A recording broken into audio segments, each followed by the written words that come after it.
Finishers and factions catching action.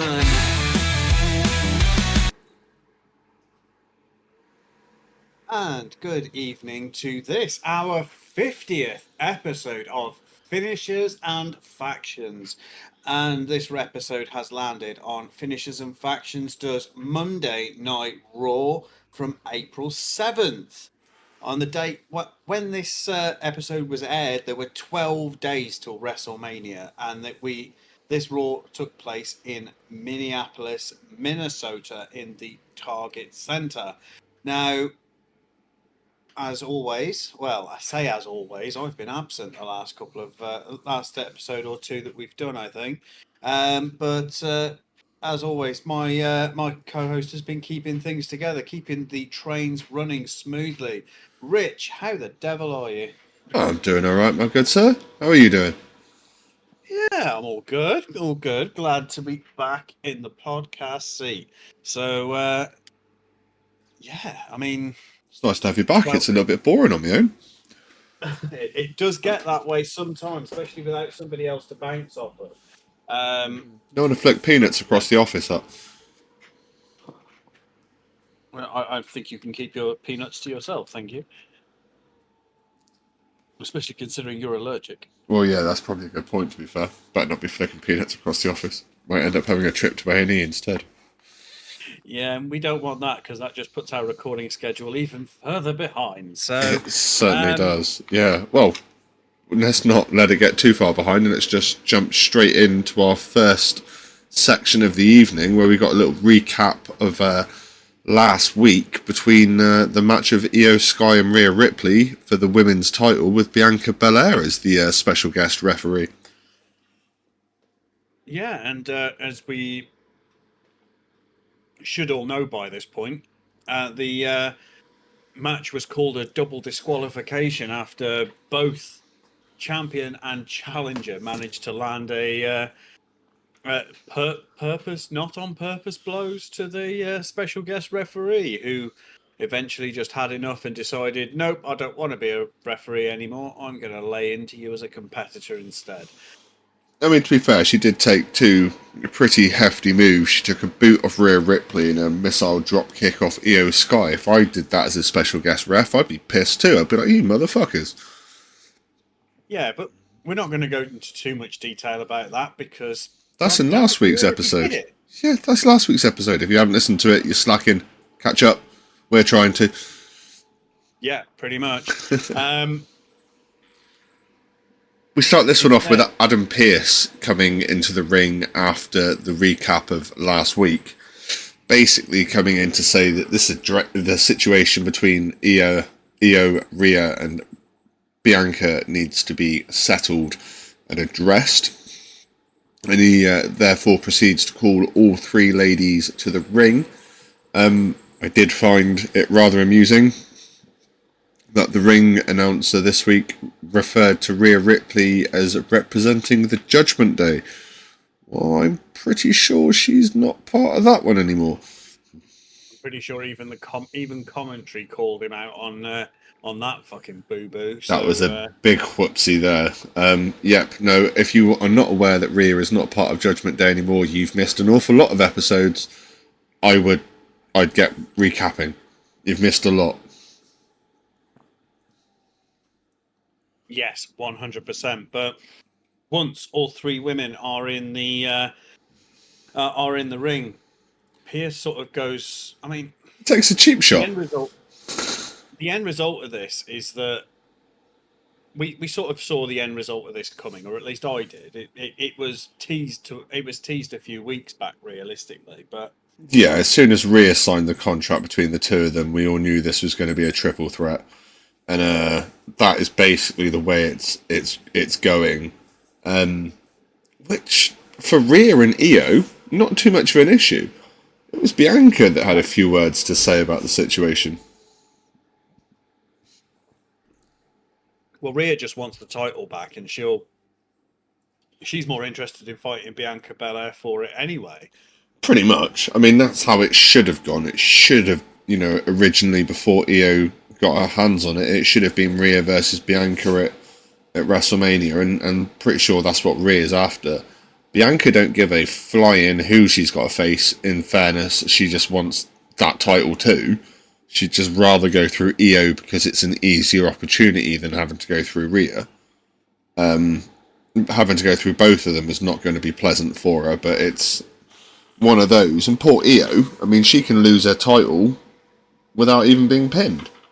So, you know, she really doesn't have a champion's advantage here. She's kind of being screwed. But then, you look at it this way, both Rhea and Bianca are going to drop her to a point she spends majority of the time out the ring. They're going to do some serious damage to each other, and then in true Io fashion, she's going to come in, pin the weakest competitor and win it to retain. I think that's pretty much how I'm going to go into this.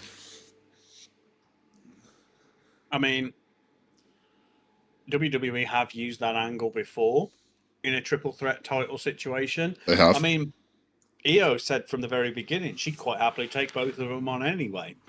Yeah, and she's just looking to be the champion that she feels that she should be. And with her ring ability, great champion. Her mic skills let her down drastically, but that is purely just because of the language barrier that we have within this situation.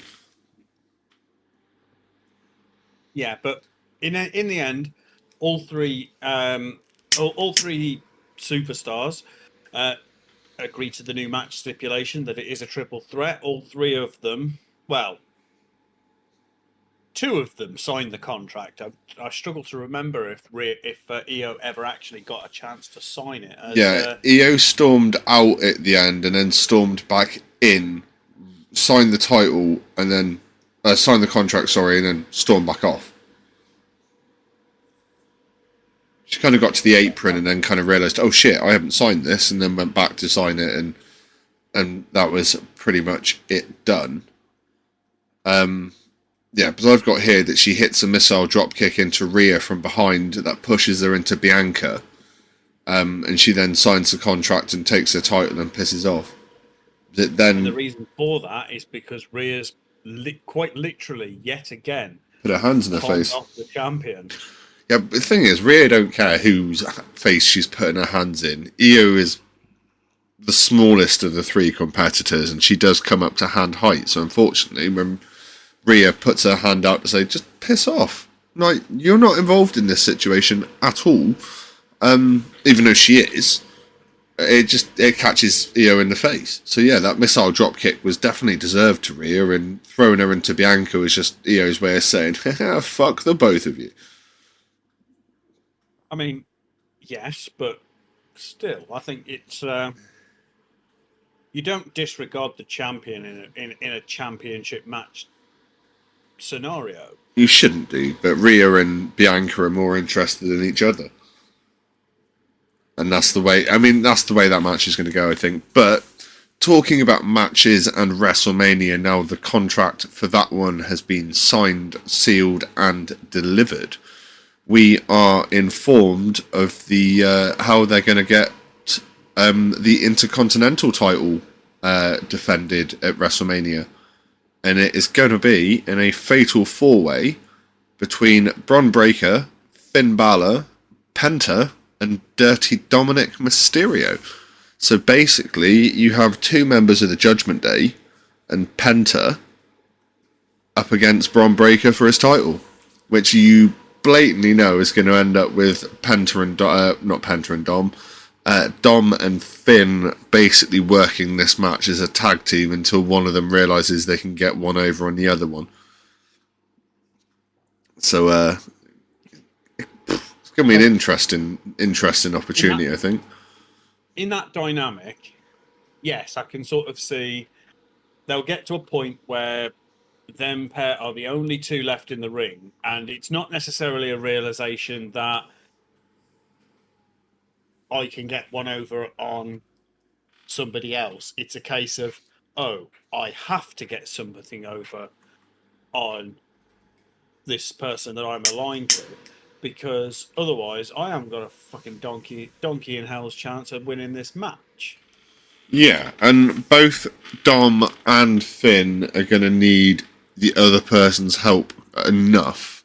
Both talented superstars on their own, don't get me wrong, but takes a little bit of something different to do a fatal four-way, especially when you've got the quality of Bron, Breaker, and Penta in the ring at the same time as well. Like, neither of those guys you can shake a stick at and kind of go, he doesn't deserve to be in that match. Like, Bron obviously is the champion, and Penta is one of the most electrifying things on Monday Night Raw at the moment. You could kind of argue that maybe Finn and Dom don't need to be in this match, and it could just be Bron and Penta one-on-one for the title. But, you know, it worked out the way it's worked out, and again, it's not going to be a bad match, to be fair. I mean, on paper, looking at it, that's a pretty good match. I mean, you're not wrong. As it stands, I'm actually backing Dom to win this one. You reckon they're going to put gold on Dirty Dom? Ooh. Wouldn't be the first time. No, it wouldn't. No, it wouldn't. He's had a tag championship, and he did hold the NXT title for a little while. So, you know, it's definitely one of those. I mean, it'd be nice. From a perspective, it'd be interesting to see what Dom could do with the Intercontinental title. I'm not going to lie to you. I'd rather they put it on Sheamus. I know he's not in this match, but I'd rather let that guy have his Grand Slam Mania moment so he can retire afterwards. Yeah, we haven't seen Sheamus for a little while. Not since he had that title match. He had one random match for the IC title against Bron Breakker, or it was a number one contendership match or something. He had one random match, and then he's just disappeared off again. Yeah, it's I just don't think they've got anything for him. There's no way for him to fit into storylines at the moment.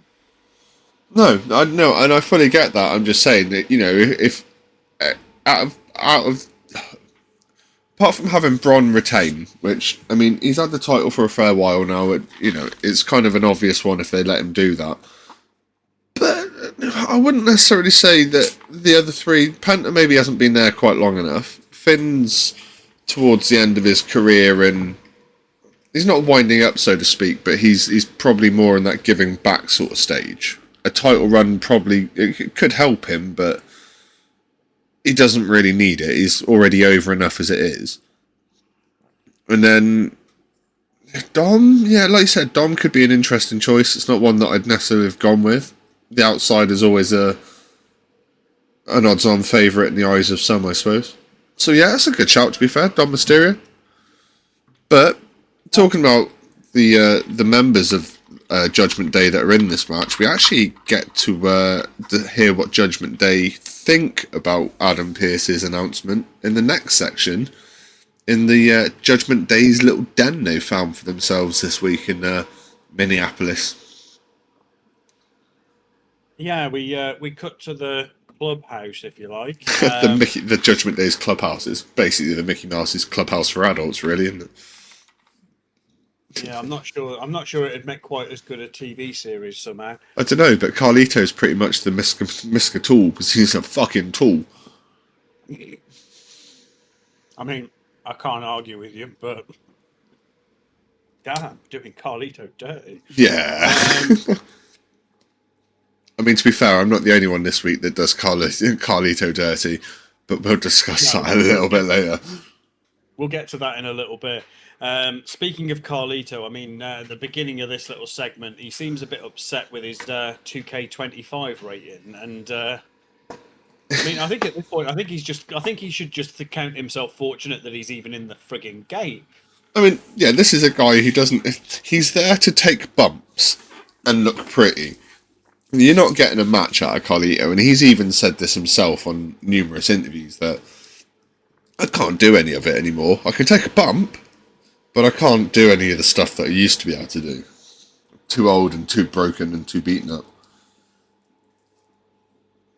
But he can still eat apples like he used to be able to, and he can still spit a good apple too. Yeah, I mean, he's still got all his own teeth. I'm pretty sure that's the prerequisite for that. Mm. Which is surprising, being a professional wrestler, that he still has all his own teeth. But yeah, Finn Balor comes into the clubhouse with everybody else there as they're sort of just chilling out, and he seems completely bewildered of the why it's a fatal four-way match, and seems perfectly ignorant to the fact that maybe Dom wanted a title opportunity as well. Well, Liv did say last week that she was going to go and talk to Adam Pearce about getting Dom a match with Bron Breakker, but yeah, she has done what she said she was going to go and do, and at the grandest stage of them all as well. Yeah, I don't actually believe that this is Dom's first WrestleMania match. I think he may have had Didn't he have one a when he was match with his? still. Didn't he have one against his dad at WrestleMania? I think he might have had two. I think he's had one with his dad and one against his dad. I mean, not 100% sure to be fair. No, I'm not. But yeah, I mean, Liv's the one to point out the fact that in terms of odds, they hold a 50-50 chance, an almost 50-50 chance of being able to walk out of that with a strap going into Judgment Day's trophy cabinet. And yeah, it's a case that she sort of points out, it doesn't really matter who wins as long as one of you wins and brings it back to the Judgment Day, so to speak.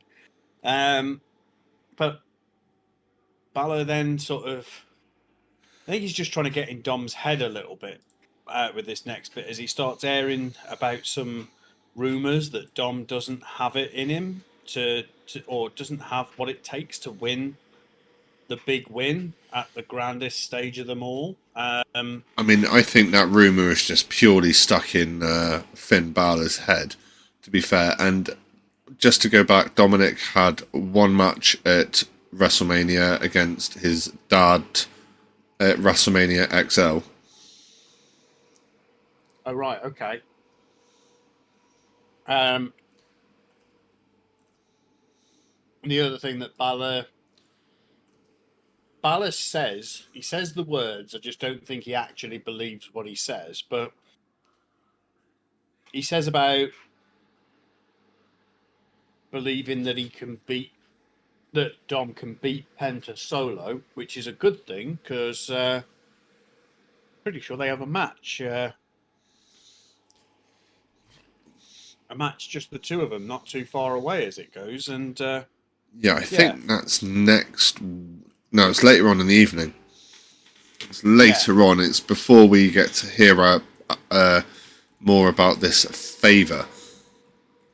And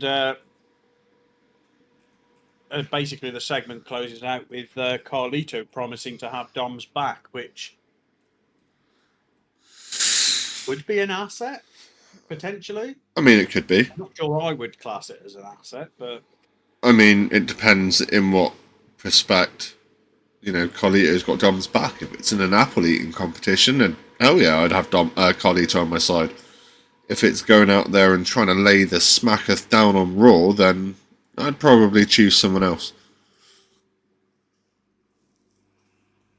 But when choices are limited, you have to stick with what you've got, unfortunately. You do, which is the case for our next match and the opponent that our women's intercontinental holder Lyra Valkyria has. Because at the moment, it just seems to be Bayley that's after that title she holds. Well, I think this was, if I remember correctly, this might have actually been something. So I've got it in my head that Lyra arranged this title opportunity for Bayley off the back of Bayley saving Lyra's ass. I believe that is very true, yes. I believe that is true.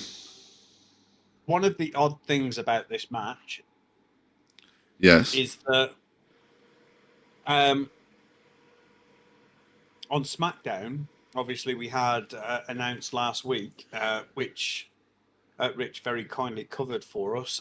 It's the case that there is a... Oh, the Gauntlet! Yeah, these two women team up for this week on SmackDown for their opportunity to go and face Liv Morgan and Raquel Rodriguez for the women's tag titles at WrestleMania. Yeah, so the fact that they're competing one-on-one with each other for the Women's Intercontinental Championship this evening is a little bit odd. It is, but there are a few other teams within that gauntlet match that look a little bit interesting as well.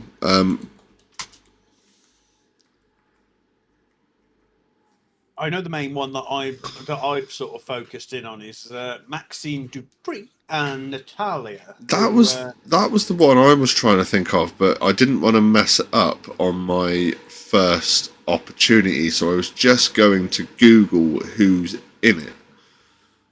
But yes, so you've got B-Fab and Mishin are one. Yeah, established tag team. Yep. You've got Alba Fire and Piper Nevin. Secret Hervis. Yep. Obviously, Maxine Dupree and Natalia. You've got Bailey and Lyra Valkyria. Mm-hmm. And then you've got Zoe Stark and Shayna Baszler. And Caden Carter and Katana Chance. So Caden Carter and Katana Chance we've seen recently. We have. Zoe Stark and Shayna Baszler. Now, they were part of a faction with Sonya Deville before her release, but I forget what it was called. Yeah, I've got no idea either, because I've forgotten all about the two women in that specific team. I didn't even realise they were still with the company, to be fair. So I knew they hadn't been released. I'm just struggling to remember. We haven't seen Shayna Baszler yet on Finishers and Factions, and we've been going since the beginning of the Netflix era. So we haven't seen her in in-ring action, but we have seen her sort of appearing backstage and things like that. I'm just having a look at some old notes to see if I can find. I know I've written about them because I can remember writing it. It's just I don't remember top of my head. Possibly one of them may have made an appearance at the Royal Rumble. I think Zoe Stark did. Yeah, I think we might be right there. Shayna Baszler might have done as well. Potentially. Yeah. So, not too far, not thinking too much ahead. But yeah, we end up with this IC title match between Bailey and Lyra Valkyria. And I'll go through that a little bit for you while Adam is flicking through his notes, because I know it's going to wind him up if he doesn't find it. I'm going to just live with it, mate, to be honest. I've put the notebook away because it's going to wind me up even more if I can't find it. So the start of this match was very, very sort of like fast-paced, quickly, sort of everything was very sort of counter-pituitive. Very few moves were lasting longer than a second in this collar and tie start, until there was, a series of quick roll-up 2 counts, while the two of them are just trying to establish who is the more dominant superstar in this particular opportunity. The first big move of the night was a big knee from Bailey onto Lyra Valkyria that finished with a roll-up 2 count, and then Lyra Valkyria returning the effort with a Northern Lights suplex, and popping that one into up into an Irish swing, and the rolling her up into a 2 count from the half guard. So, like I said, this was very fast-paced and very, very sort of like counter wrestling. There was a lot of reversal wrestling. It was a really solid wrestling match. But the one thing that bugged me about this match had nothing to do with the match itself. it was more of a case of the crowd. Now this is the first Raw back since the European tour. And in the European tour, we've talked on Finishers and Factions a lot about the crowd reactions, how great they were, how engaging it was. And we've come to Minneapolis, Minnesota, and they've been presented with this phenomenal, technically sound wrestling match. And honestly, we could have had tumbleweeds running through the Target Center. I mean, at some points we did get the "this is awesome" chants, but it wasn't until it got really, really heated. And don't get me wrong, it was some aspects of the match that was awesome, and there were some really good sections to it. But if that had been in front of a European crowd, it would have been a completely different kettle of fish. Yeah, completely different kettle of fish. Absolutely eaten it whole, and had no issue going back for seconds. Because I was sat at my computer watching it on my monitor, thinking exactly the same thing. Like, yeah, if I'd been at that match, I'd have fucking loved every second of it. I mean, right? I'd have loved every second of it because I was at a WWE event, but that's beside the point. I mean, we got some pretty interesting moves in this one. So there was a Lyra Valkyria hit a crossbody at one point and ended up trying to go for a 2 count with a lateral press. We had Boston Crabs locked in. The best move of all, though, you've already mentioned, was they called it an Irish swing, but I thought Cesaro do the same thing. It looked a lot like a Walls of Jericho. Do you not think? Well, yeah, it was. It was a little bit like a Walls of Jericho, but there was a suspension element in it as well, which just blew me away. Yeah, but obviously they're not going to reference it as well, yeah. They're not going to reference it that way, but we will. We'll take the hit so WWE don't have to. It was a Walls of Jericho with an extension, or a modified Walls of Jericho. Look, if WWE want to sponsor the podcast so that we don't start mentioning things like Walls of Jericho and Chris Benoit and all the rest of it, then 100% I'll take their money and I won't mention them ever again in my life. Chris who, sorry? Until that happens. Exactly. Right, yep. Yeah. Which one were we talking about then as well? Because I realised we were talking about both of them. They both have the same name. That's my mini rant over and done with for the moment.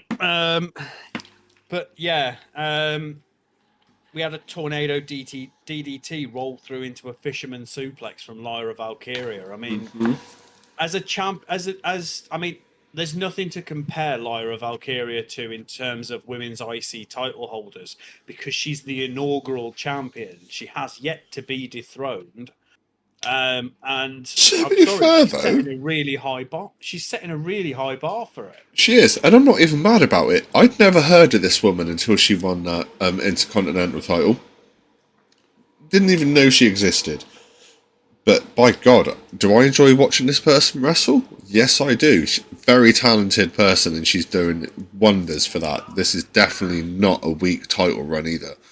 So no, it's not. I'm going to throw it out there. We are going to say Lyra does retain this title after some really, really... it was a fantastic match, and it was finished with a Nightwing off a attempted roll-up on a Rose Plant reversal. So you can't really complain too much about how this match finished, to be fair. No, I just wish the crowd would. I just wish the crowd saw what we saw. Yeah. In fact, no, they did. They did see. They were there, seeing what we saw, and they just couldn't give a fuck. It's sad when really two. Agitates me. It is sad when two middle-aged men, few thousand miles away, are more excited about what is going on in that arena than the 16-odd thousand people that were sat in that arena. Yeah, precisely. I mean, not for this reason, but we do see at the end of the match, Bayley's... Michael Cole talks about this quite a bit throughout the match, is that Bayley's feeling frustrated that she hasn't won a match in 2 straight months. She's done, but she hasn't had a bad match in those 2 straight months. And if you also take into account she featured in the Royal Rumble, she's been in the Elimination Chamber. We've seen her, down on NXT. She's done. Was she at Roadblock in a title match at NXT? Like, this woman is grafted in those 2 months. And fair enough, yeah, she's not won a match, but she's had some phenomenal matches. Oh, 100%. And she's given some Nothing away. other wrestlers some phenomenal opportunities too. You know, like this match, for example. Having the sculpt of Bayley does Lyra Valkyria an awful lot of good, as Bayley has held every women's title apart from this one. So, Yeah. by keeping her down and keeping her at bay, they're only making Lyra stronger. And for a mid-card women's title, she's doing a great job. And Bayley even acknowledges that at the end of the match, Lyra offers her a handshake, like we said at the start. These two are teaming up with each other on Saturday. No, Friday. Sorry for SmackDown. That's my bad. Yeah. SmackDown hasn't been on Saturday for it's never been on Saturday, is it? I can see your confusion, because for us in the UK, it is broadcast on Saturday. It is. Yeah, 1 o'clock in the morning. Anyway, so I will save your ass on that one. Lyra Valkyria offers Bayley a hand and for a handshake, and Bayley kind of slaps it away and goes to walk away, and then she realizes, hey, wait a minute. That's not what Bayley's about. Bayley's about hugging. And she gets back in the ring and hugs it, and they hug it out. And we haven't seen a huggable Bayley for a while. She raises the champ's hand, but yeah, there's some definite frustration, which is sowing the seed for a future storyline with a frustrated Bayley who just wants to win. So, just don't send her anywhere near Xavier Woods and Brad Maddox. She's too frustrated. Anyway. Anyway, we get into a nice little backstage segment with Kathy Kelly talking to a celebrity comedian. Me and Adam know. Me and Adam know who this gentleman is from one specific sketch, but she's having a conversation with a gentleman called Bert Kreischer about his new comedy special on Netflix. I am the machine. I haven't actually seen. I've seen that he's got a new special. I haven't taken the time to watch it. But if you've never experienced Bert Kreischer, please go and watch it. The man is incredibly funny, and I mean, the one thing that he seems to stand out for more than anything else is the fact that he does his entire set topless. I mean, and he's not got the figure that you would expect him to have for the confidence that man has. He is a little bit of an acquired taste. I will forewarn you, he may not be for some. I personally find him quite funny, and I know Adam does, but just be warned. He can be a little bit Marmite. Yeah, it is very much that case. And one person that seems to really really sort of like him is Chad Gable of American Made, as him and his latest bunch of cronies decide to come and gate crash this little interview with Kathy Kelly, and basically saying, Chad Gable admits to being a fan, and it's like, I'm a big fan of yours. I know you're a fan of mine. Unfortunately, due to a doctor's note I dropped last week, I'm not competing tonight. However, there is a 6-man tag against LWO where the Creed brothers are teaming up with El Grande Americano, aka the Large Black Coffee, in a 6-man tag team match. I find that slightly concerning that they have nicknamed a white wrestler who is pretending to be Mexican a Large Black Coffee. Someone in the character development office of the WWE production in Connecticut is having a real fucking laugh with this guy. I mean, just yeah. There's so many layers to how fucked up that is, but it's the fact that nobody seems to have acknowledged it on WWE TV just yet. Not yet. No, Um, there will be a day and though. yeah, there will, and yeah, but and Bert, bless his heart, lets Chad down easy by admitting that he's not actually here to see. He's not actually here to see Chad Gable or American Made. He's actually here to find to see Alpha Academy and more specifically Otis. Yeah, this was definitely not a connection I put together, but once I saw them both ripping off their shirts and giving each other a big old bear hug, they look very similar. They do. I will say that. It was a lovely little moment that him and Otis had, for the fact that Bert has said in many sort of interviews and TV shows that he's done that he's a WWE fan. If he thought he had the stamina for it, he'd quite happily put himself forward as an active superstar. But Can you just imagine Bert Kreischer's entry music? Right, the room goes dark. it'd be the entrance theme to his movie, The Machine. That'd be it. The room would go dark, and all you just hear is "I am the machine," and he'd just come running down. Can you imagine Bert Kreischer making a guest, like a celebrity appearance at the Royal Rumble? Just hearing "I am the machine," and Bert Kreischer come running down in a pair of jeans and a pint in his hand, like "Fucking wait for me." So I'm going to put forward a bit of a scenario here. So Royal Rumble next year, Bert Kreischer makes a celebrity entrance into the Royal Rumble match with everything that you've just said, on top of the fact that he has John Cena's old cyborg fucking gimmick. Oh, He literally comes down pretending to be a machine.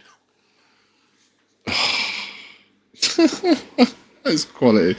But yeah, we need to. But yeah, We need to continue because otherwise we'll get stuck on this all night. And we continue with another backstage interview with Jackie Redmond talking to the phenomenal one, Mr. AJ Styles, basically asking him about how he feels about what Logan Paul said last week. And AJ, not just that. It's a case that he's got his own WrestleMania match where he faces Logan Paul. It's the opportunity to shut that guy's mouth. oh yes, it certainly is. And there was a few mouths that we'd like to have seen shut at WrestleMania this year. Logan Paul's is one. Unfortunately, Kevin Owens has got himself a sick note, so his mouth won't be getting shut at WrestleMania. But that is neither here nor there. But we are going to see Drew McIntyre's mouth get shut at WrestleMania. Woo! We are. Now, the other person we see at this point, because AJ explains he's confident as there's no substitute for experience, but he's also interrupted by one Karrion Kross, who we haven't seen in a few weeks. I've not seen him in ring for a little while either. Well, that is all about to be remedied, dear Richard. It is a case that Karrion basically saying that this AJ Styles that we have before us is not the one to shut Logan Paul's mouth, that he needs to find that other gear, that darker place to really, really stick it to Logan Paul, who, from everything that Karrion Kross is saying, he's just as upset that Logan Paul is in a WWE ring as a WWE superstar as me and Rich are that he's there. Yeah, pretty pissed then. Yeah, pretty much.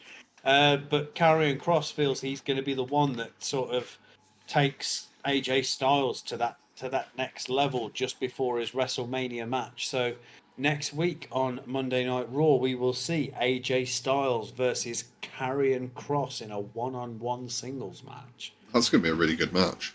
I can't wait to cover that, to be fair. Oh, 100%. I am looking forward to that as much as you are, my friend.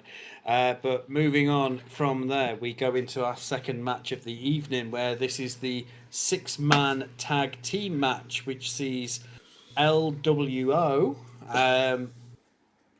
we accompanied to the ring by their mentor Rey Mysterio versus the Creed brothers and El Grande Americano, accompanied to the ring by Ivy Nile. Yes, we've got Julius and Brutus and the large black coffee. Yep. What a mouthful. I mean, The only way that he's never gonna be able to shake that off is if he comes to the ring dressed like a Starbucks takeaway cup. oh mate, that'd be brilliant. Wouldn't it just? I'm going to email creative. It's a very Vince McMahon move, isn't it? Send him out looking like a takeaway coffee cup. El Grande Americano. Why does it remind me of some really bad skit somewhere where they have like a wrestler walk up to a coffee truck and be like, "Oh, I'll have an Grande Americano," and he just pops up and goes, "Oh, senor, I am here."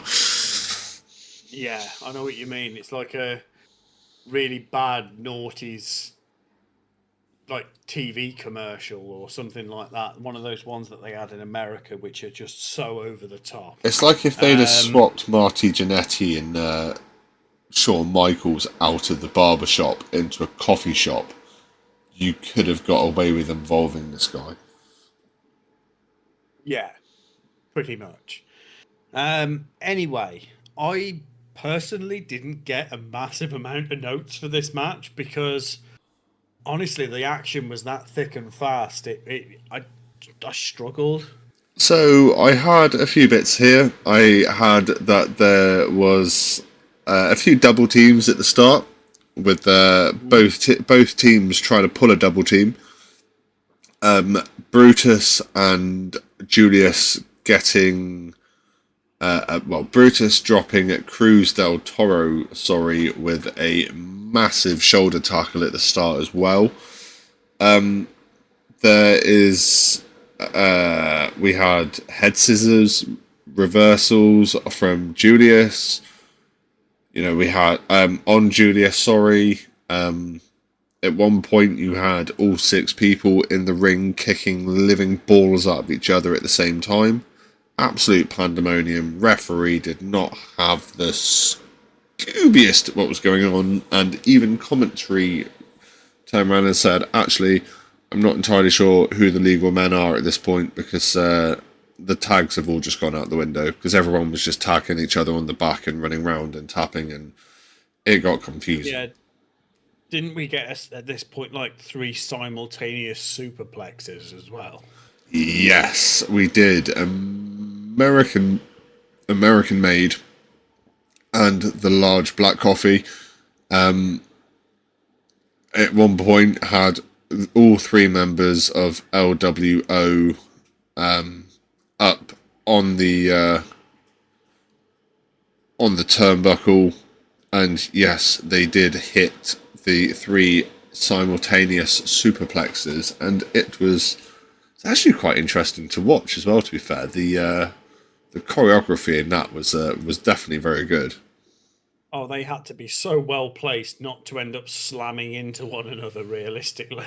Yes, definitely, and also just the timing on it, because it's not exactly as though you could have someone on the outside going 1, 2, 3 superplex. You know, it was all very well done. It just shows why they're professionals and we're not. We just sit on a couch talking about it. It's not even a couch. It's a really uncomfortable office chair. But yeah, it will do. For yourself, my office chair's lovely. Oh, I need a new one. But yeah, I mean, we even had. It wasn't just American Made that pulled off some impressive moves here. I mean, I've got a note here saying Joaquin Wilde with a corkscrew from the top rope to the floor. I mean, that guy spanned more than a Beyblade on its best day. He certainly did. And I mean, there was loads of different bits in here I mean, Dragon Lee manages to pull out a sit out power bomb at one point, and then there was a shooting star to from Julius to break up the pin that Dragon Lee had set on. I mean, it's not, you don't see a shooting star very often. I think the last time we saw someone try that was a Brock Lesnar move, wasn't it? The shooting star press. Oof. It's not something we see very often, but I think even on commentary towards the end of this match, they were saying like, "What?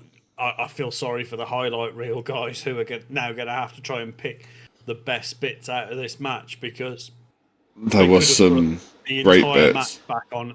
They could have put the entire match back on over again, and they wouldn't have been wrong." So no, exactly. These guys did very, very well, but American Made did end up walking away with the win, along with. This was achieved because Ivy Nile ends up slipping a metal plate to El Grande Americano to basically store within his mask, giving him essentially a loaded face mask. The cheating bastard Eddie Guerrero would have been very proud. Oh, 100% he would have done. I mean, there was a reason his mantra was, "We lie, we cheat, we steal." Viva la raza! But yeah, exactly. Definitely. But yeah, I mean, Rey Mysterio himself catches a headbutt with this loaded head mask, as well as somebody else, but I didn't quite catch who it was. But yeah, basically that is how the Creed brothers and El Grande walk out of this with the win. And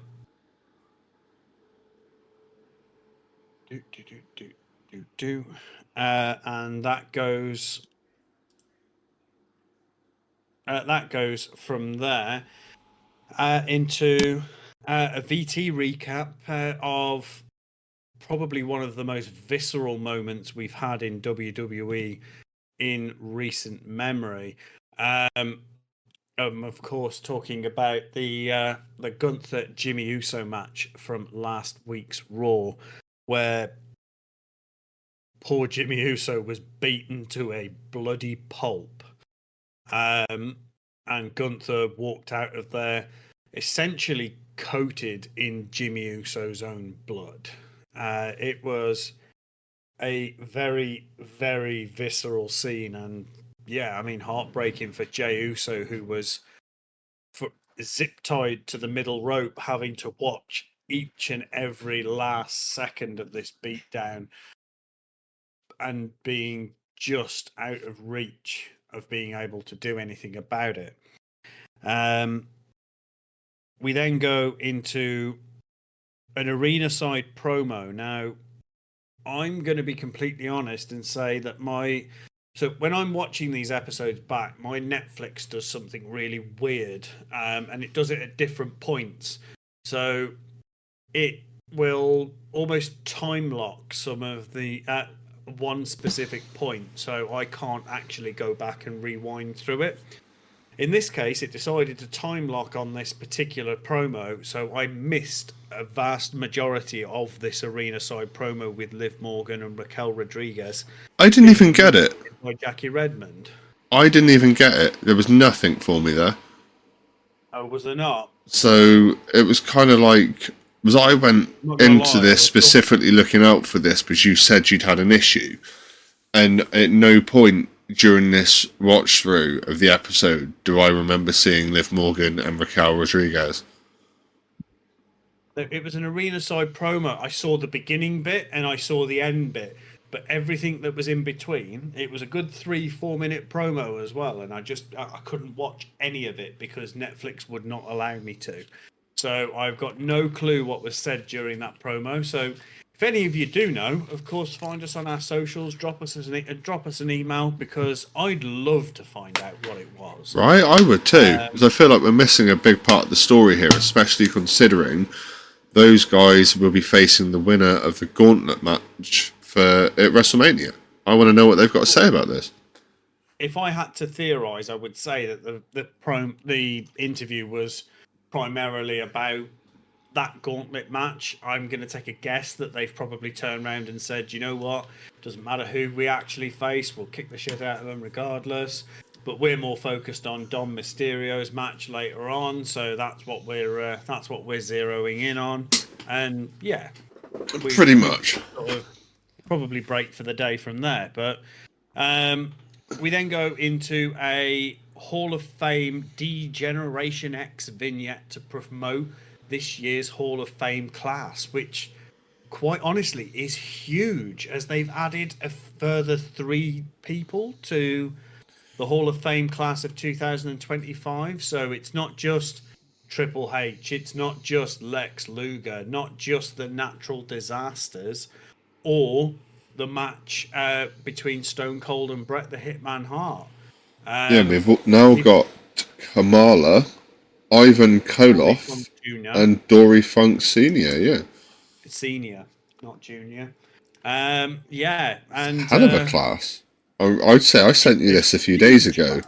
WWFoldschool.com was the source that I got it from originally. One of the websites I use for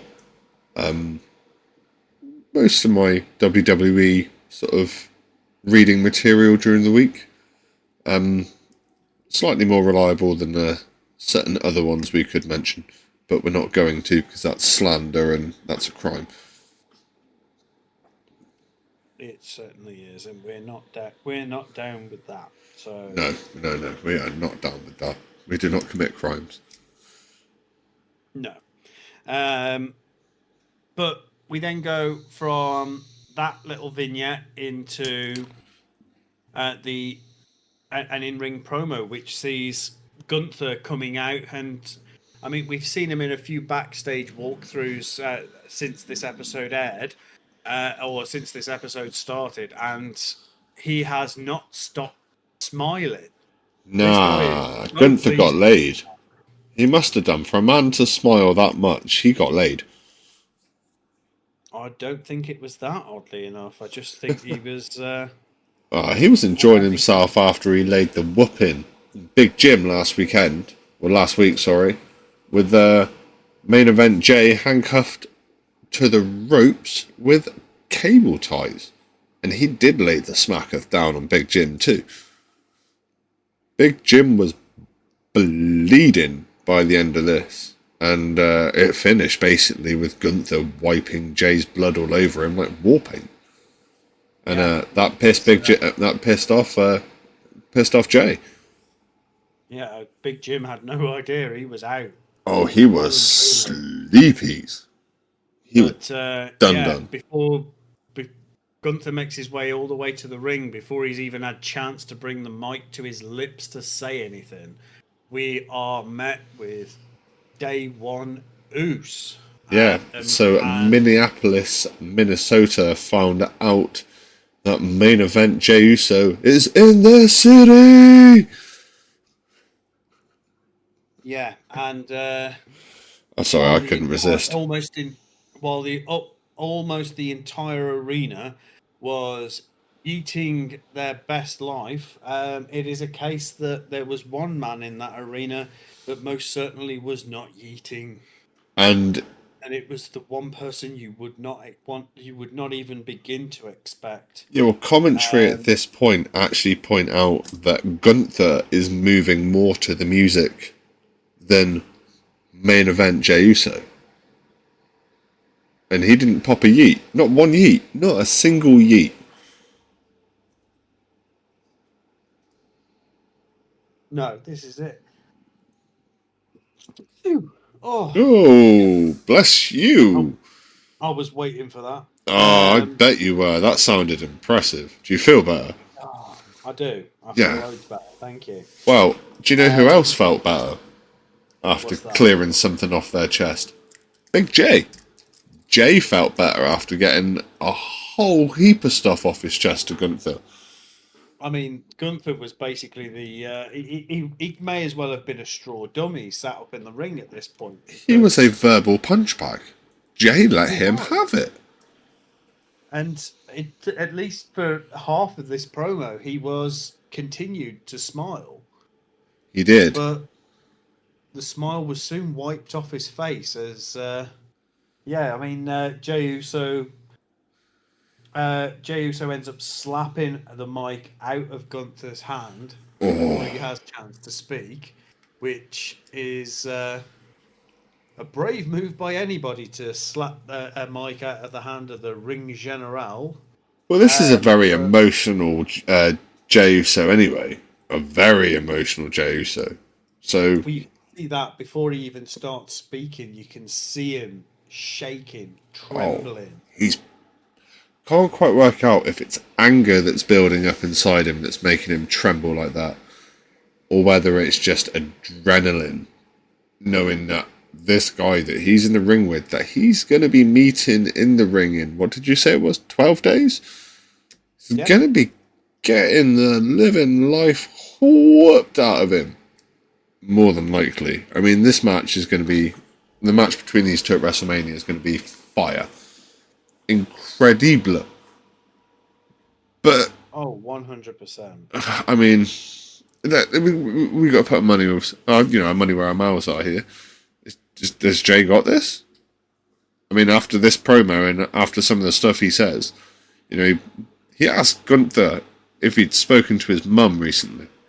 And what do you talk about when you're talking on the phone with your mum? And he says, I was having to tell mine that Jimmy's in hospital and he's got 15 stitches in his forehead. To get smashed with a title belt, 15 stitches, that's a hell of a gash. And No way to talk about Jimmy's mother. Oh, I don't know why I said that. Rikishi, I didn't mean it, bro. Please don't stink face me. You've gone and done me with that one. Yeah, so he's got 15. Which is surprise WrestleMania main event. I've just booked you a one-way ticket to Las Vegas, homeboy. Yeah, straight to the stink face. Yes, basically 15 stitches. That's quite an impressive thing. But Jay's mum asked, why didn't you protect Jimmy? And Jay basically says, I was afraid of you. But he said, no. He admits fear. Now he's not afraid of him.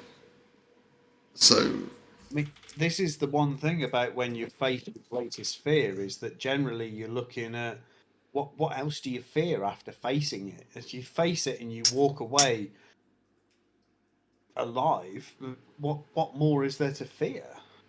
Right. I mean, and death is definitely a possibility when you're getting into a ring with Gunther.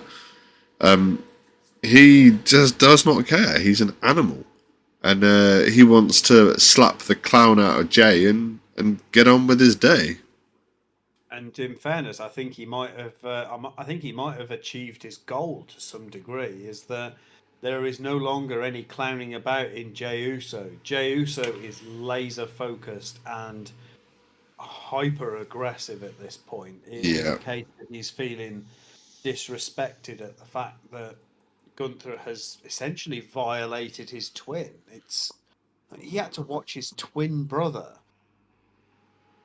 being absolutely brutalized. Oh yeah. In the ring, mere inches from his face in some circumstances, and he had to watch all of that, and then get questioned by his own mother at the fact that he didn't protect his brother.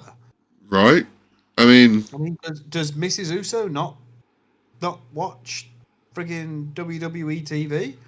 I mean, I'm guessing not. Probably not after that, but yeah, it's a case that Jay is he's had an epiphany of having no more fear.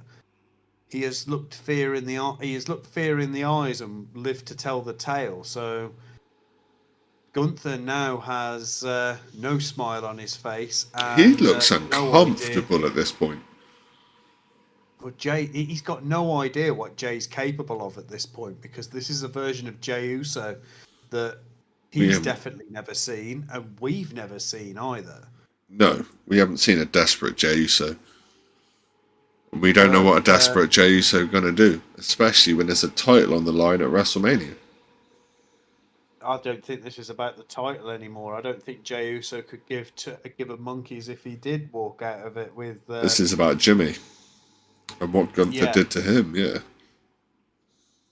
Gunther's made this so personal that I don't think that Jey is going to give up until he's made it so that Gunther is being carried out of the Allegiant Stadium in Las Vegas. No, definitely doesn't seem it's going to be that way. And we move from there into a recap of the ending of SmackDown from last week, which I went over more in last week's episode of SmackDown, and this was basically just finding like a recap of what else we found out about the favor from CM Punk and Paul Heyman, and with Rollins and Reigns. Sorry, so it was it was an interesting segment. Yeah, I mean, we now know what the favor is. The favor is known. It is. It is. But that recap leads us into a GM office promo where we see Adam Pearce and Maxine Dupree hearing some of Natalia's concerns about having to go into this gauntlet match. And I can sort of understand is that all of the other teams within that gauntlet match, obviously we went through them a few moments ago, but all of those other teams have had at least one match together as a team. Whereas, well, I would say possibly aside from Lyra Valkyria and Bayley, but all of those other teams within that gauntlet match are tried and tested teams. Yeah, where Maxine Dupree and Natalia. Really? I mean, don't get me wrong, we got to see Natty back, but it's one of those. I mean, I struggle to remember when Maxine Dupree's last televised match was. I will be honest. I don't think it's been while we've done finishes and factions, because I don't remember talking about it too much, apart from like promos backstage. No, this is it. So apparently Maxine has had a match at an NXT live event on March 7th, 2025. I'm just having a look now to see when her last televised match was. Event.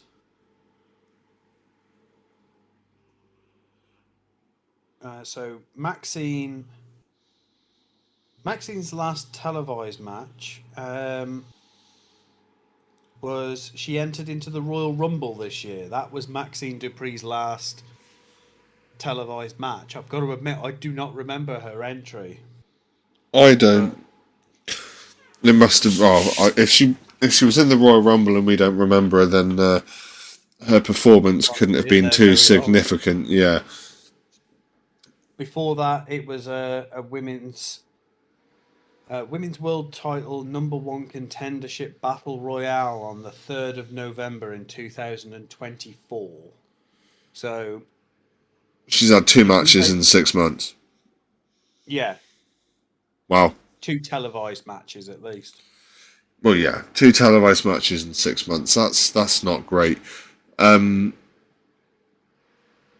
And then we ended up with Adam Pearce having a conversation with Rey Mysterio, asking.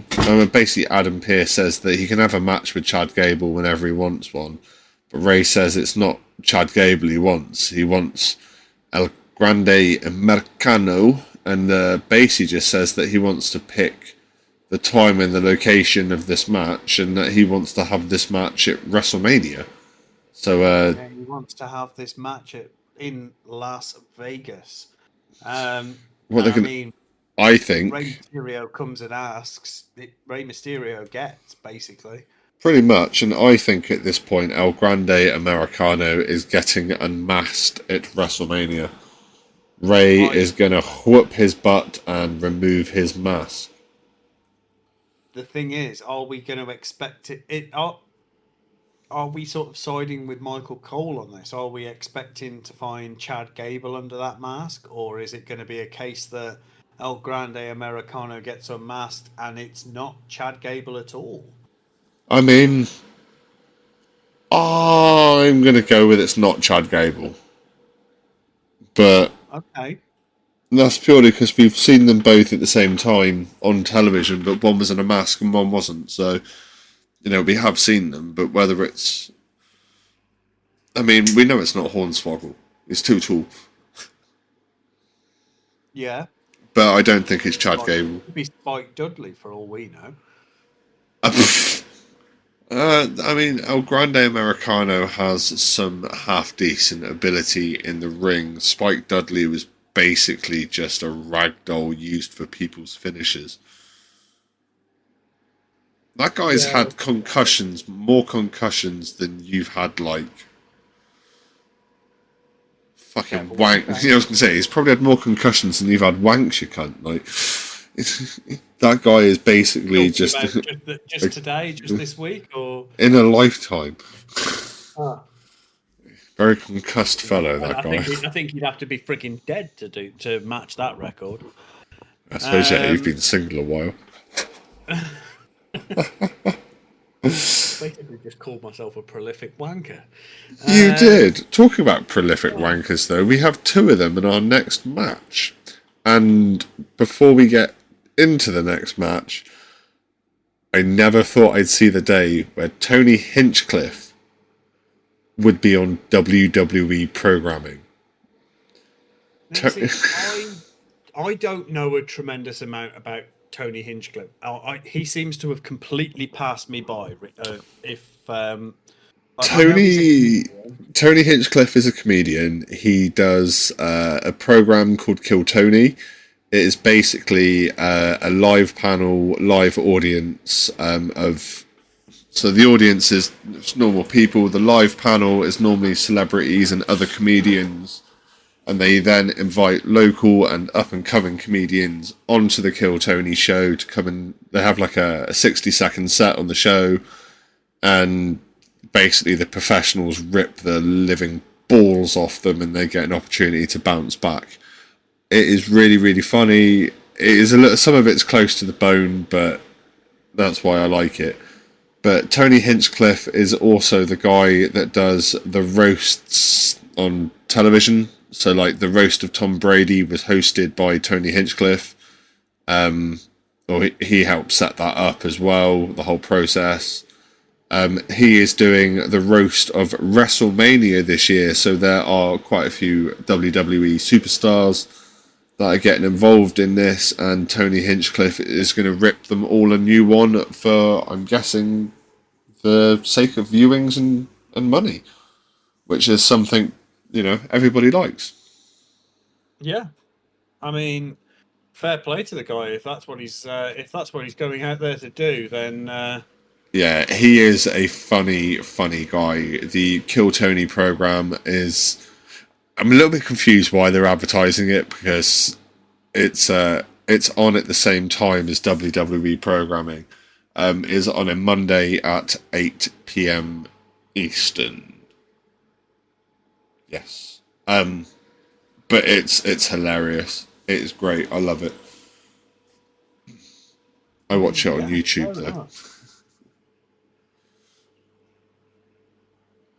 though. Yeah, but as I said, I enjoyed a lot of the roasting that he did while he was on.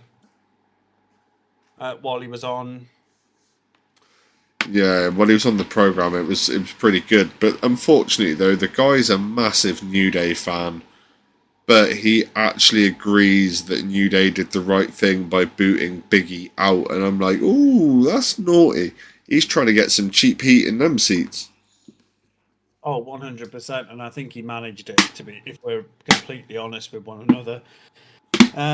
Yeah, so as you've guessed it, this is a men's World Tag Team Championship match, which sees our current championships, the War Raiders, versus the New Day, who have been on a bit of a heel turn since turning their backs on Big E.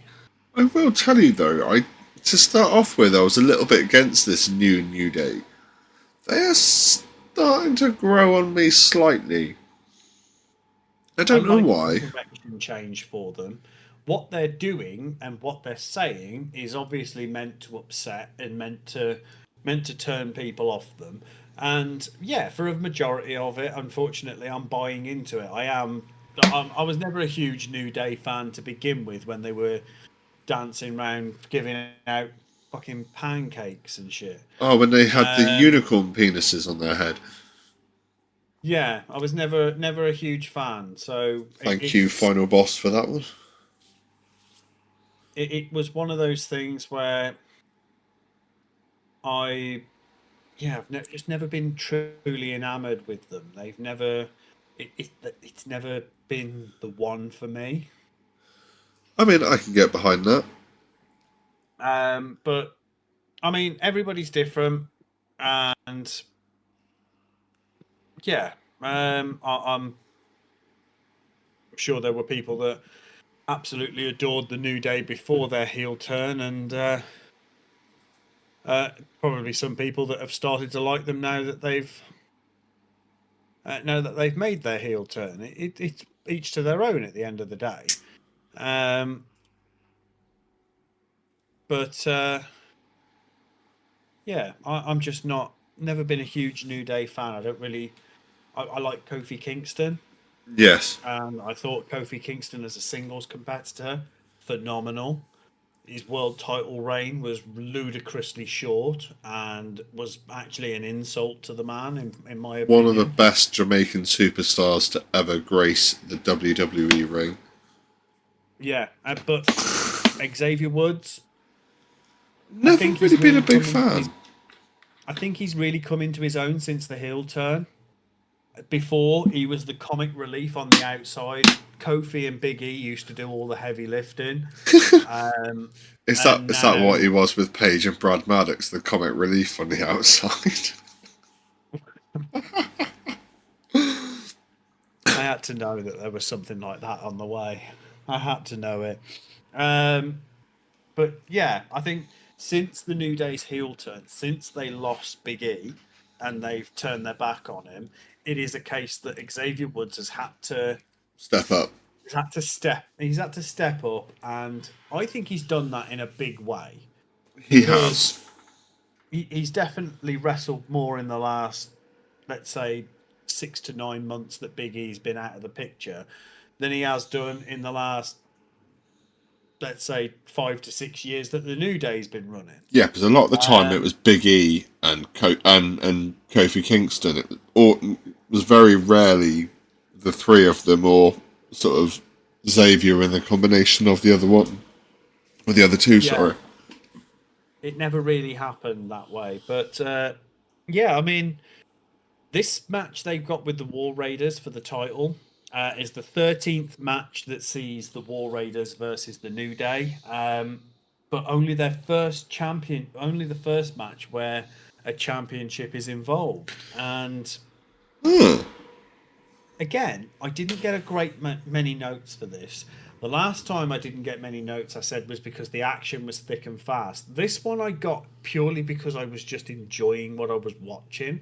I really enjoyed this match. I see. I'm glad you did, because I'll leave you to talk about it, because War Raiders do me in this. I find them so incredibly boring. Really? Yeah. I'm not going to say I'm not going to sit here and say that I'm a huge War Raiders fan, because I'm not. It's simply not possible to be a huge War Raiders fan in my personal opinion. Do I think that some of the moves that these two rather portly gentlemen can pull off in the ring? I think they're Oh, hugely impressive. don't get me I've wrong. known Like, some really fat fuckers in my time that can't move half as well as these guys. don't get me wrong. Like, their abilities not. I'm not knocking their ability. I just the matches really struggle to hold me. Like, They I haven't got a lot of legs for them for long matches. they I'll grant you. haven't, and it's normally the same sort of routine match. It's this move followed by this move, followed by that move, followed by this attempt. It's all just very samey, and I struggle with them. But You see, this week I didn't feel that was the case because I can certainly see where you're coming from. But this week, New Day really sort of tugging at that heel, tugging at the heel cord as such, as they were really sort of trying to use numbers to isolate off one or both of the War Raiders off from one another. Some really sort of basic tag team wrestling, basically, but doing it with a heel sort of twist to it. It was really nicely done. The match itself didn't go on for phenomenally long, and this was because Xavier Woods, for this like two or three times, a steel uh, chair. tries to introduce a steel chair, but it's just really poor timing on the ref's part that um, he ends up turning around to see Ivar laying into Xavier Woods with the chair itself. And yeah, the New Day are declared uh, winners by DQ, which it doesn't earn them the title, but it certainly gets them a mark in the win column against the champions, which will dictate a I say future title opportunity for them. this won't be the last time we see this match again. We'll probably No, see this one at Mania. To be fair, I don't think we'll see it at Mania. I think we could possibly see it at the Raw after Mania. yeah, that's a good shout. Actually, I've forgotten about Raw after Mania. So we'll possibly see it at the Raw after Mania. I don't think we'll see it at Mania itself. So Or even it might be a pre-show event.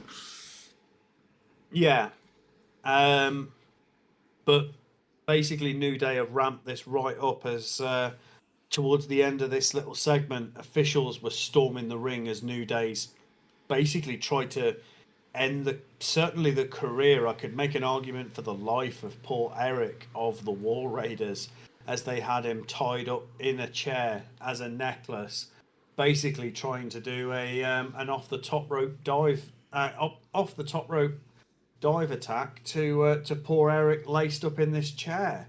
Had the officials not managed to release Ivar from those cold steel that cold steel necklace, he would have possibly spent the rest of his life in a wheelchair, quite frankly. But yeah, this just goes to show what levels the New Day are now willing to sink to try and get what they want. Yeah, well, they want that championship gold, and they're going to do whatever they can. And if they hurt one of them badly enough, they have to relinquish the titles. It just makes life easier, doesn't it? Yeah, certainly does. We then have a VT promo. I've got to admit, a really long VT promo for John Cena versus Cody Rhodes at WrestleMania for the WWE title. Basically recapping the journey so far from the swift kick to the plums to the verbal beatdowns that we've had, the verbal sparring matches in ring that we've had over the last couple of weeks. In fact, this is the first time on Monday Night Raw in a good few weeks where we haven't seen either Cody Rhodes or John Cena come to the ring. That is very true, to be fair. That is very true. But after this VT promo that quite honestly probably could have been put into an email, is the match, the final match of the evening, the main event match, if you will. It's the men's singles match, which sees Penta versus Dirty Dominic Mysterio. accompanied to the ring by Carlito. Yeah, this wasn't a bad match, and considering this is the first time the two of them have ever met one-on-one as well, it was an interesting scenario to put myself in. I didn't have anything to compare it against. But Is it the first time they faced each other one-on-one? apparently, according to commentary, it's the first time these two have ever met in ring. Oh, I could have sworn they'd had a match before. No, fair enough. Yeah, we've been down this route before, and I've been proven wrong.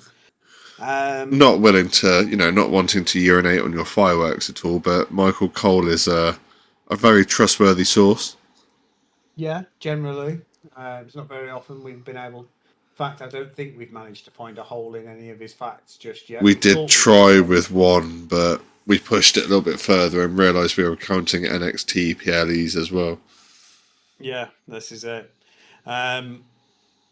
But yeah, I mean, I've got to admit, considering there wasn't huge stakes in this match, and realistically for this match, Dom sort of needed to come out of a win to go into Mania with some momentum behind him. Dom seemed more distracted by the crowd now than I think we've seen him in a little while. He seemed to be sort of drifting off and focusing more on what the crowd were saying rather than what was going on in the matching places, which just helped Penta get really early control. Yeah, and I think that was probably done for a reason. They're obviously trying to heighten one of these guys up, and when they're both being in the same match at WrestleMania, they can't really have one squash the other. You should expect the same thing again at WrestleMania. So it's they're trying to keep both of these guys strong whilst having one lose is going to be difficult. No, this is it. Now, both of these men sort of trotted out the classics that they're known for. We had Dom hit a Three Amigos and have two attempts at a 619, only one of which actually managed to hit. Yeah, We have Penta with his patented Penta driver, and I mean, which he manages to actually hit. He has two attempts at the Penta driver, and only hits the one, but the one was all he needed, as Penta had also managed to hit the sacrifice, which it looks really painful. I will be honest, but Penta basically walks out of this one with the win, and as always with a Judgment Day match, it is not what happens in the match between the bells ringing that is of any consequence. It's normally what happens afterwards, and Carlito basically jumps Penta with a backstabber as the match ends. It's brutal. it was a phenomenal match. Phenomenal. But the truly phenomenal thing was as Judgment Day are laying into Penta in the middle of the ring, we see the Intercontinental Champion himself, Mr. Bron Breakker, break the sound barrier pretty much, running down the entrance ramp to spear Carlito clean in half. Oh yeah, took him clean off his feet, mate. Absolutely wiped him right out. And if by this point you haven't seen it, then please just Social media it. Social media will show you multiple different angles of Bron Breakker just snap it. Like the spear he hit off that entrance ramp was probably more devastating than the one that ISHO Speed can probably still feel. Oh yeah, no, ISHO Speeds was horrific, but that one on Carlito was insane. Like Bron Breakker went through him and then flipped over in midair. It was just pure insanity. It was incredible. Yeah, and Bron Breakker does not stop there as he delivers another breakneck spear to Dom, and then even goes up one step further and delivers a another spear to Penta. The only thing that seems to slow his roll as it goes is Finn Balor sneaking up and attacking Bron Breakker and avoiding a spear of his own. I mean, ballsy motherfucker. I wouldn't want to be trying to take Bron Breakker on from behind. Nope. No, certainly not. But this gives Finn Balor some unexpected momentum going into the WrestleMania match because, he seems to have got one over on the champ. For now, he seems to have done anyway, yeah. I'm still sticking with my prediction from the beginning of the show, though. I've got an odd feeling that that this title is going to find its way onto Dom Mysterio. The circumstances around which will probably be a little bit sus, but yeah. It'll be a little bit dirty. We then, to close out the show, we are treated to an in-ring promo which sees the wise man, Paul Heyman, basically comes to talk to us about what happened after SmackDown. Was it SmackDown went off the air when we found out what happened with the favor and everything that goes along with that. And he basically wants to get a few things perfectly clear, is that he's pledging eternal loyalty to the one true tribal chief, Roman Reigns. Yes. He's also pledging eternal loyalty to his bestest friend in the world, Mr. CM Punk. Oh, calm down, Jericho.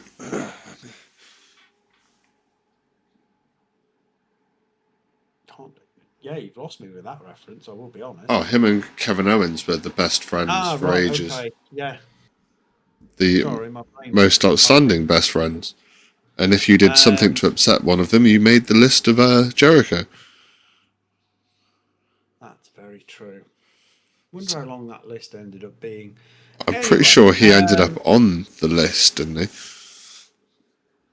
Quite possibly. I mean, it is Jericho. He's annoying enough to make his own list. I can 100% see that. Yeah, Kevin Owens put him on it and then put him through a table or something. That sounds about right for Kevin Owens, to be honest. It does. Paul Heyman had one more point that he wanted to make perfectly clear, but didn't actually get the opportunity as Mr. Seth Rollins comes to the ring to talk us through his takeaways from Friday Night SmackDown. Well, yeah, he certainly did, and he says about Paul talking about loyalty, and that's the reason he came out to say hi. Is he wants to know whose side Paul Heyman's going to be on. Is it going to be on the side of Punk or Reigns? And he also says that Paul Heyman's trying to convince everyone, including himself, that he can do both aspects.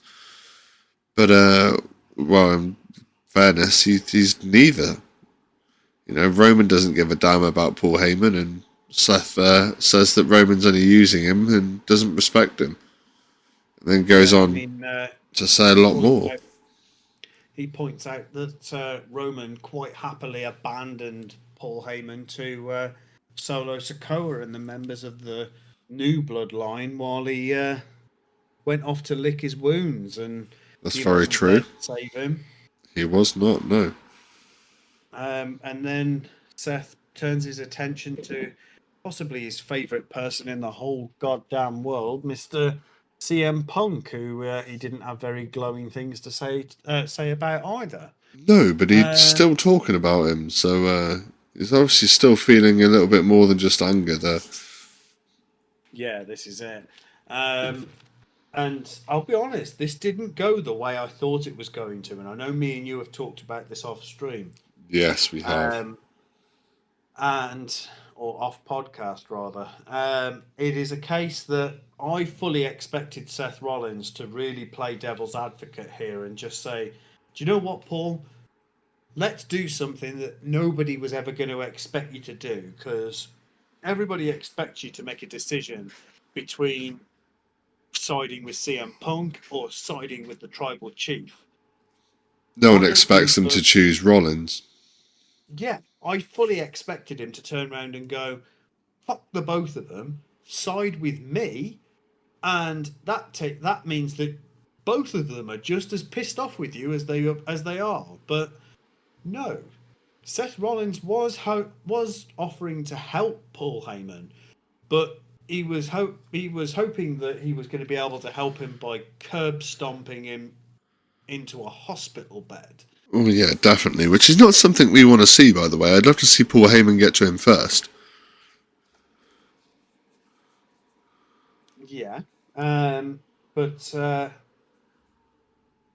yeah, it's a case that Seth then like really sort of pushing the envelope with Paul Heyman, starts putting hands on him, starts slapping him about a little bit, and as much as Paul Heyman can be a rather spineless character, he is by no means a pushover.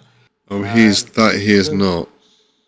he eventually snaps back as like and is, don't you fucking touch me, mate. Not that he's got the chops to take on Mr. Seth Rollins in a one-on-one fight. It's just not going to happen. No, it's But definitely not. basically, as Paul and Seth are squaring up in the ring, or squaring up as much as Mr. Paul Heyman can. Contrary to everything that Seth has been saying, Mr. CM Punk comes running out to that ring to save his bestest friend in the whole wide world. Yes, he certainly does. And it basically just involves with Punk and Rollins fighting on the outside, and Punk throwing Rollins into the steel steps, and then I believe at one point over the top of the announce table as well. Yes, very possibly.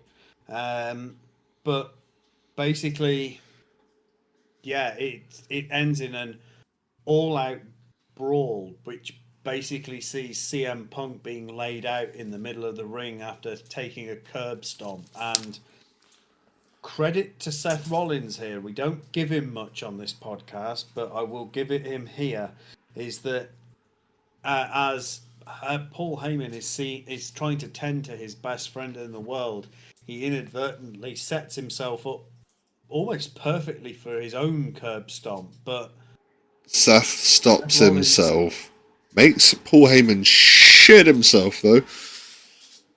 and then leaves the ring after telling him, "Now you owe me a favor."